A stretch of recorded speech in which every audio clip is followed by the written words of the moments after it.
Comme l'a si bien dit Aïssatou, Mamadou Koumé journaliste la essayiste nekk itam président d'honneur ANPS di association nationale de la presse sportive Mamadou Koumé ñu ngi lay nuyu di la ziar di la dalal jàmm. maa ngi leen di fay soxna Naata di nuyu téléspectateur TFM ñëpp. am mbégte dalal ko Chérif am na loo yor ci sa loxo mu ndax am na benn livre boo xamante ni bind na ko yàggul dara. suñu doyen Mamadou Koumé ma bàyyi la Chérif nga door waxtaan bi. waaw mi ngi noonu Sénégal la saga de l'équipe nationale de football moom moo ko bind. ci atum ren bi sax laata Coupe d'Afrique bi. la ko génn mel ni kon téere bi doyen jig nañu ndax dem nañ indi Coupe d'Afrique bi ki nga def ci couverture bi tamit saa su nekk moo ñuy yewi. muy Sadio Mané dem moo dugal penalty bi nga xamante ni moo tax Sénégal daal di jël li nga xamante ni mooy boobee Coupe d'Afrique mais li Aïssatou doon wax wàllu dérive yi ngay enseignant bi leen di jox nag kàddu gi professeur nga ci wàllu journalisme responsabilité day ñëwaat ci li nga xamante ni mooy indi féewaloo ci rawatina wàllu ethnie ci wàllu religion te ñu gis ko tendance bi fii ci Sénégal waaw mais waaw li fi xew de démb li ñu wane noonu ci réseaux sociaux yi loolu lu garaaw la mosu fi am lu doy waar la man bi ma gisee sama yaram daw na quoi parce que vraiment Sénégal dépassé nañu loolu. am na ku ko wax démb boo demee ci stade bi nga xamante ni y avait 50 000 places ay surtout qui dit ça. kenn xamul ne kii bon naar la wala tubaab la wala libanais la wala séeréer la wala njaago la waaw Sénégal moom benn bopp la il faut pas que problème yu mel noonu ñu indi ko fi tey et je pense que li Aïssatou wax dëgg la responsabilité journaliste yaa ngi ci aussi c'est vrai que réseaux sociaux yi kenn mënu ko contrôler waaw kenn mënu ko contrôler mais presse bi defe naa ne aussi li ñuy génne ci presse bi li ñuy génne ci journaux yi moom war nañ ko seetaat bu baax alors man question bi may posé wu toujours mooy journaux yooyu ñaata la ñuy tiré ñaata exemplaire la ñuy tiré est-ce que amul ñoo xam ne dañuy créer ay journaux parce que dañu am benn objectif dañu am benn but derrière ces journaux là créer ay journaux tirer un nombre d'exemplaires assez réduit l'essentiel mooy que ñu génne ko ci revue de presse yi revue de presse yi coow li dafa bare ci revue de presse yi mais boo xoolee presse sénégalaise bi yëpp en tout cas presse écrite bi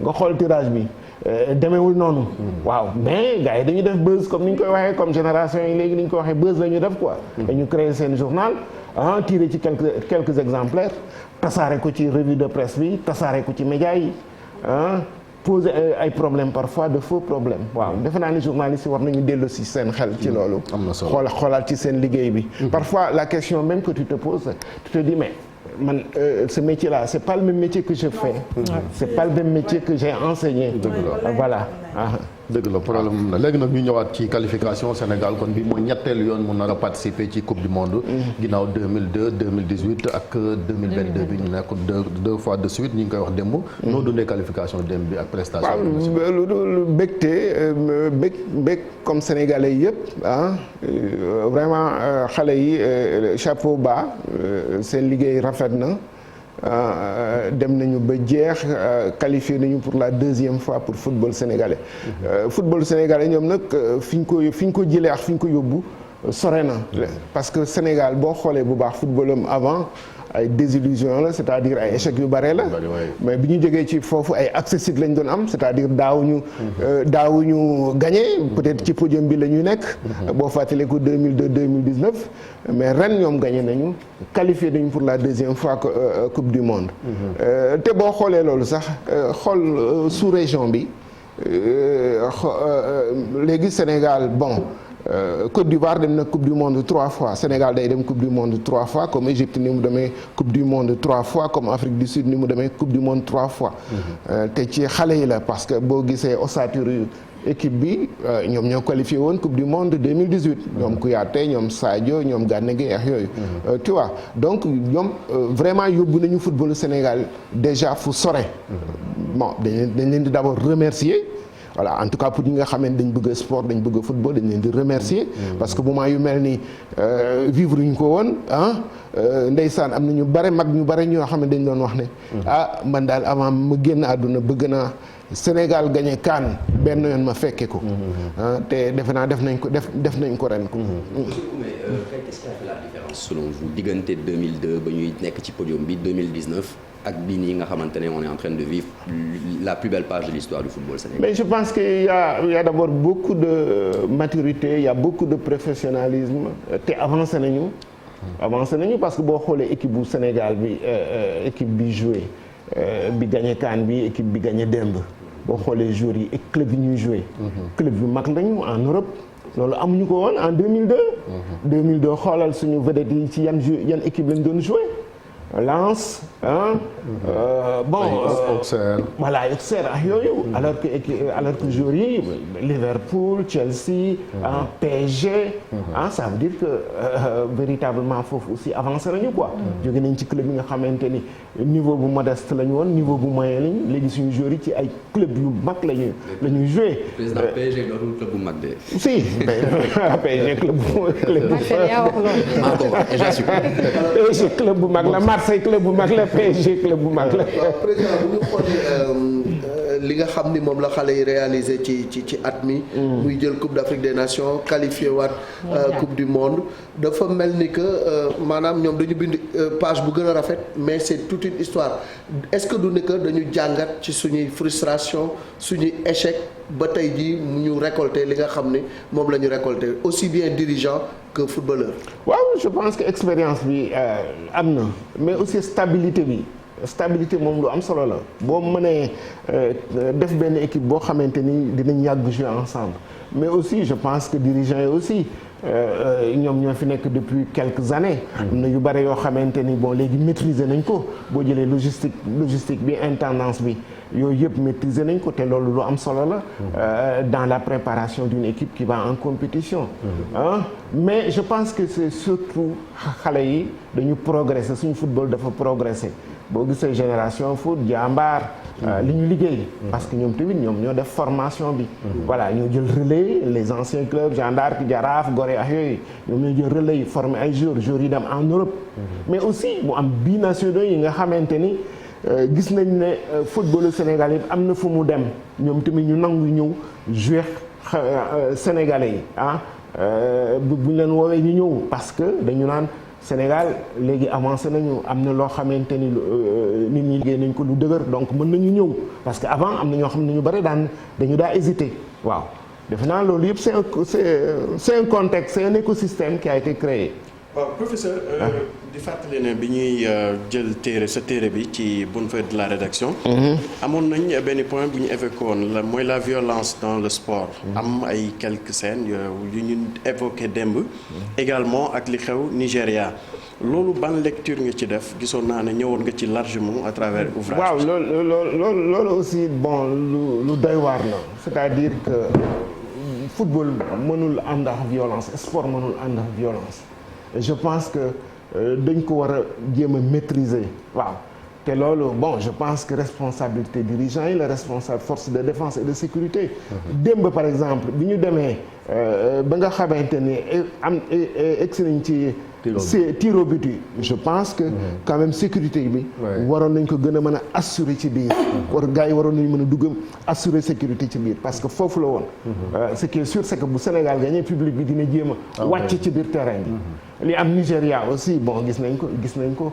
mécontentement la parce que Nigéria d'abord ñu joué contre Ghana au Ghana match nul 0-0 Nigéria boo gisee 120 millions d'habitants aussi c'est comme l'Égypte ay population voilà ay géants lañu di jouer contre le Ghana nga xamante ni Ghana dafa am rivalité donc war a gagner seen dëkk ñu match nul 1 mais loolu yëpp bon je pense que ci gestion bi la il faut que gars yi jéem a maîtriser football moom sport victoire ak défaite ñooy ànd. waaw da ngay gagner mais aussi dañ lay gagner te loolu da nga koy nangu. mais est-ce que la plainte de la délégation égyptienne est justifiée. li ñu ne dañuy def plainte vu ce qui s'est passé ci match aller bi foofu ca Caire. je pense que la plainte n'est pas recevable.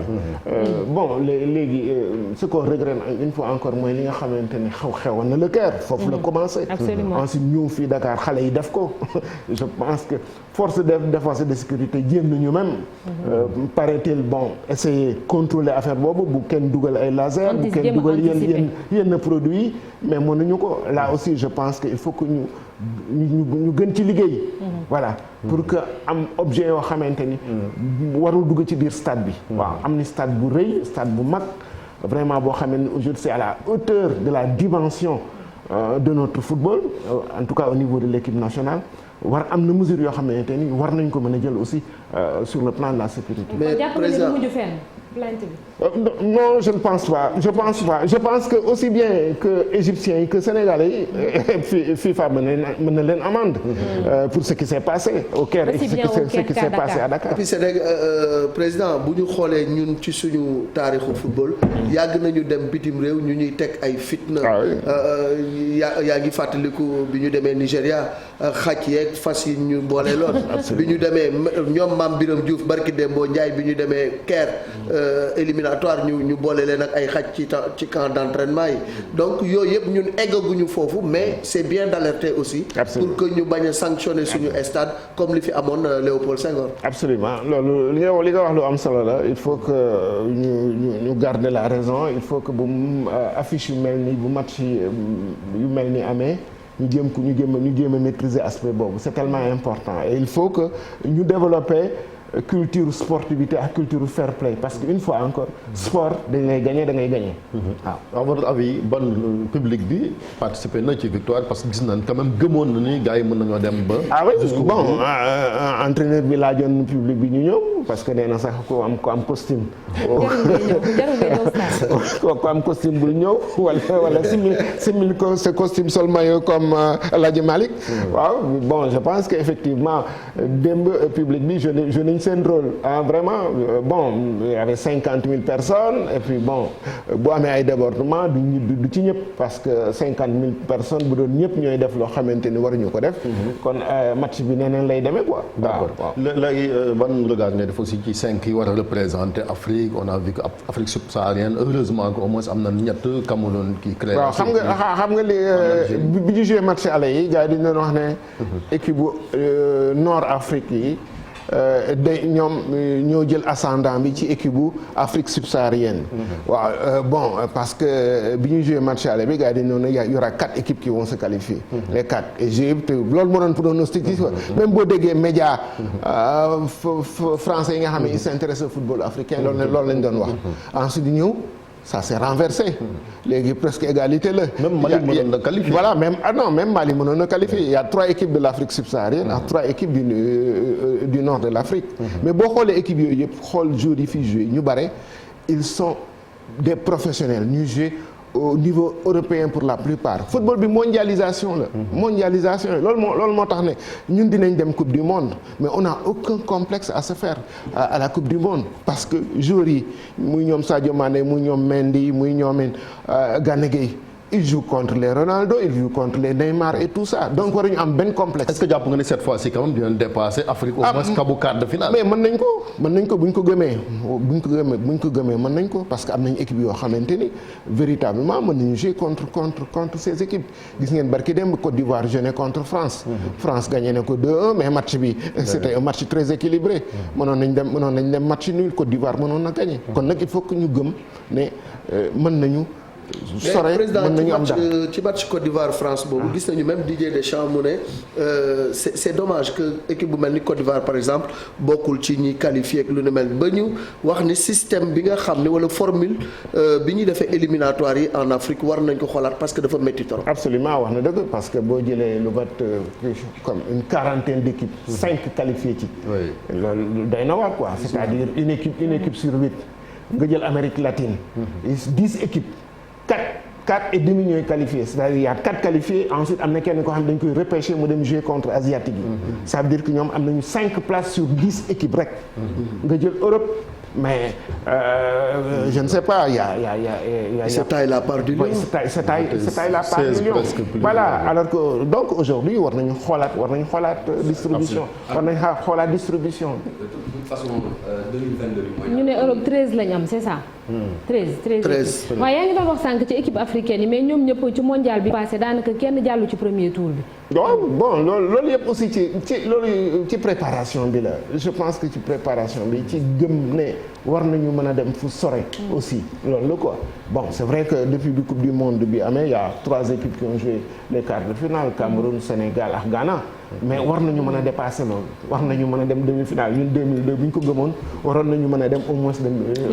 pour en revenir aux 5 participants may fàttali rek bi mooy nar a doon la dernière édition ñu nar a am 5 participants parce qu'à partir de 2026 on passera à 48 sélections qualifiées donc 9 pour le continent africain. On s'imagine comment ça va se faire mais par contre fi ma bëggoon ñu taxaw rek est-ce que itam déjà le fait qu'on se projette vers un objectif surdimensionné quand même parce qu'en Afrique kenn rombagul quart de finale Coupe du Monde est-ce que déjà au moins ñu viser demi-finale di ko teg équipe bi c'est pas une pression indirectement. non mais je pense que loolu la d'abord boo jëlee groupe bu Sénégal bi équipe bi bon passé wu ñu woon qualifié wu ñu woon la dernière fois ndax benn carton jaune. c'est ça voilà benn carton jaune. bu ñu amul woon carton jaune boobu dinañ passé dem deuxième tour. déjà groupe bi mais dañu dem deuxième tour bu ñu demee deuxième tour ensuite. Match après match peut-être mën nañu sore. waaw je pense il faut juste une bonne préparation. waaw je pense bonne préparation. je pense que professeur est-ce que yaakaar nga ne tey Sénégal am na possibilité gën a renforcer son effectif. oui je pense que oui parce que boo xoolee suñu problème mooy animation offensive bi. mu am joueur bi nga xamante ni. dafay joxe bal yi dafay projeté wax yooyu.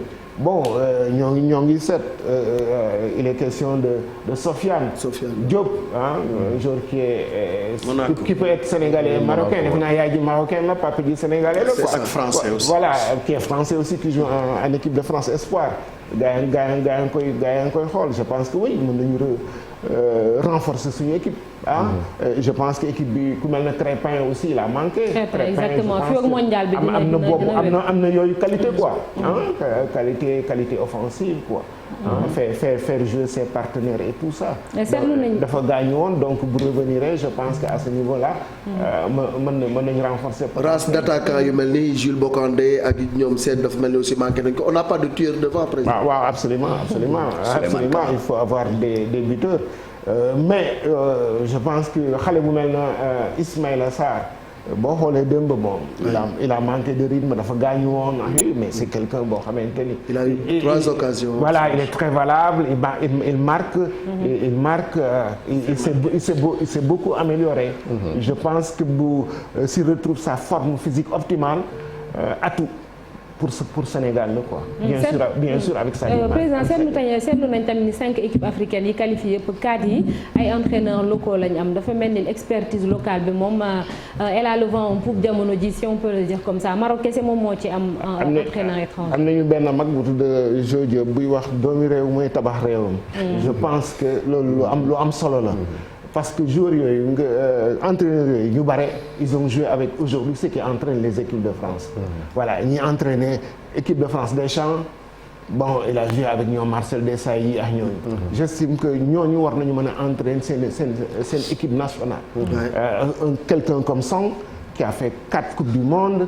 qui a joué longtemps en équipe nationale du Cameroun. kooku war na am. benn expérience pour entraîner équipe de même que Aliou Cissé. je pense que aussi à ce niveau-là africains yi war nañu am benn complexe. que li européens yi mën a def li asiatiques yi mën a def li sud-américains yi mën a def war nañ ko mën a def mais il faut qu'on leur fasse confiance il faut que les fédérations il faut que les pouvoirs publics am confiance ci ñoom pour ñu def loolu. Chérif pour terminer. oui ci livre ba léegi parce que yaa ngi wax entraîneur locaux yi mais football local bi tamit naka lañ war a def ba moom it au moins ñu am ay quota wala ñoo xam dañ leen mën a gis ngir ñu am taxawaay ci équipe nationale. waaw football local bi lu am solo la parce que bon am na joueurs yu baax parce que joueurs yi nga xamante ni dañuy jógee fii. dem ci football européen jël leen ku mel na Bamba Dieng qui joue ici au Diambar ñoom voilà ñoom 2 ans la ñuy def en Europe bon ils explosent ça veut dire que joueurs yi nekk fii ils ont un bon niveau mais problème bi mooy retenir leen waaw kooku nag question moyen la il faut que ñu ñëpp dugal ci seen loxo parce que club yi pour la plupart mais ils sont obligés de vendre parce que bu ñu jaayul bu ñu bàyyiwul joueurs yi ñu dem du ñu am moyen te joueurs yi aussi effectivement ñoom tamit bu ñu demul ci club européen du ñu am loo xamante ni dina baax ci ñoom parce que ñoom ce sont des professionnels. Il y a la pression de la famille. Voilà, il y a la pression de la famille parce que les bons salaires les bons traitements c'est là-bas. il faut que ñu dem foofu. professionnel xajul ci kër moom war naa mën a jëlaat ballon d'or defe naa. waaw Sadio de ballon d'or africain bi de war na ko mën a jël avec tout ce qu'il a fait cette année. xalaat nga réédité waat livre bi yàlla bu ñu dem coupe du monde. waaw livre bi mën nañ ko améliorer boole ci équipe bi. parce que wax ci équipe vraiment équipe bu 2022 bi 2021 2022 bi. donc mooy équipe bu Sadio Mané mais boo gisee Sadio Mané ma def ko ci couverture bi c'est simple. c'est parce que moi j'estimais que c'était l'ambassadeur numéro 1 du football sénégalais. Absolument. Livre bi le 4 décembre la génn je pense que après il l'a prouvé. j'avoue qu'ils nous ont porté chance moom ak Khalifa Babacar Ndiaye gis nañ ne daal bi ñuy waajal Coupe d'Afrique bi bëri na taskatu xibaar yoo xamante ne ils se sont beaucoup intéressés à leur ouvrage donc chapeau à vous pour le plus que vous avez apporté aux professionnels des médias. Harmattan ñoo ko kii ku ko bëgg donc nga dem Harmattan c'est ça. Voilà. Merci beaucoup. Merci doyen Mamadou Koumé nekk journaliste essayiste président d'honneur association nationale presse sportive di la sant di la gërëm bu baax a baax merci beaucoup et puis félicitations aussi ci qualification bi. Merci. léegi dañuy jàll ci une l'Observateur ak Record.